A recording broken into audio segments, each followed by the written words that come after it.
नवरात्र में पूजा पाठ, जप तप व ध्यान का विशेष महत्व होता है। बापूजी यहाँ पर नवरात्र के 9 दिनों की खास महत्ता समझा रहे हैं। साथ में ये भी बता रहे हैं कि अपनी मंशा पूरी करने अथवा तरक्की के लिए नवरात्र में अध्यापकों, व्यवसायियों, व्यापारियों व छात्रों को नवरात्र के दिनों में किस तरह से पूजा अर्चना करनी चाहिए। नवरात्रि में शुभ संकल्पों को पोषित करने, रक्षित करने का और शत्रुओं को मित्र बनाने का मंत्र की सिद्धि का योग है। चैत्री नवरात्रि के अंत में रामनवमी और दशहरे को पूरे होने वाली नवरात्रि के अंत में राम जी का विजय दशहरा, विजयादशमी। एक नवरात्रि के आखिरी दिन राम जी का प्रागट्य होता और दूसरी नवरात्रि आती है। उस नवरात्रि को राम जी का समाज को शोषित करने वाले और विषय विकार को सत्य मानकर रमण करने वाले रावण पर विजय, रावण का वध, विजयादशमी। शारदीय नवरात्रि और चैत्री नवरात्रि।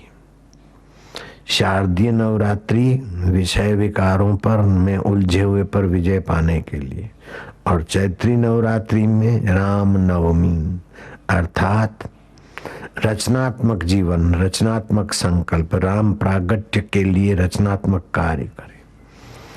प्रथम 3 दिन नवरात्रि के होते हैं काली की आराधना करने के।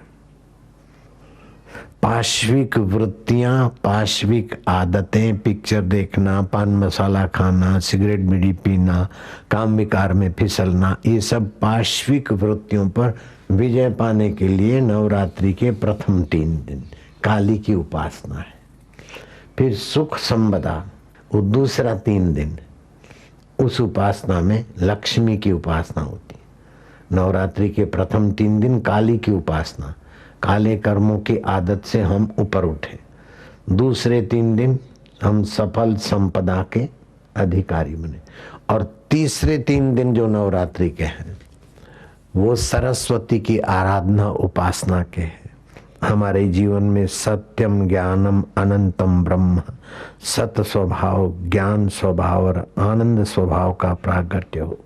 तृतीय 3 दिन सरस्वती की उपासना, प्रज्ञा ज्ञान का अर्जन करने के लिए। तो प्रज्ञा ज्ञान का अर्जन करना हो तो सूर्य देवता का यहाँ ध्यान करें, और जिनको सारस्वती मंत्र मिला है वो उसी मंत्र का जप करे, बुद्धि विकसित होगी। नवरात्रों में महालक्ष्मी का आह्वान व पूजन कैसे करना चाहिए और क्यों करना चाहिए, इसका सही तरीका समझा रहे हैं हमारे प्यारे बापूजी। देवी भागवत के स्कंद 3 में जन्मेजय को व्यास जी ने कहा है, नवरात्रि में जप से श्रेष्ठ लक्ष्मी प्राप्ति होती है, और वह जप का मंत्र बताया गया है। इस मंत्र से लक्ष्मी जी महालक्ष्मी होकर भोग और मोक्ष देने वाली बनती है। ओम श्रीम ह्रीम क्लीम ऐं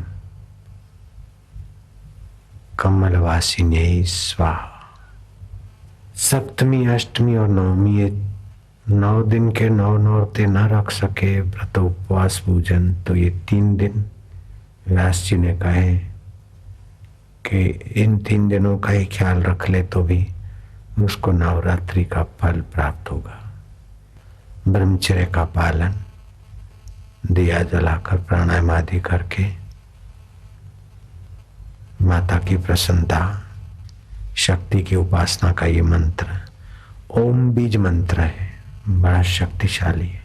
श्रीम भी बीज मंत्र है, ह्रीम भी बीज मंत्र है, क्लीम भी बीज मंत्र है, ऐम भी बीज मंत्र है।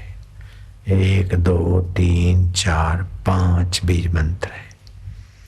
ये बीज मंत्र जैसे बीज में वृक्ष छुपा है, ऐसे इन बीज मंत्र में दैविक शक्तियों के पुंज छुपे हैं, और वो आपके अंदर जो केंद्र हैं उनको ये बीज मंत्र सेंसिटिव करेंगे, प्रभावित करेंगे। कोई बाहर से देवी आएगी, छू मंत्र कर जाएगी, ऐसी कल्पना में मत पड़ना। ओम श्रीम ह्रीम क्लीम ऐम कमलवासिन्यै स्वाहा। ओम श्रीम ह्रीम क्लीम ऐम कमलवासिन्यै स्वाहा।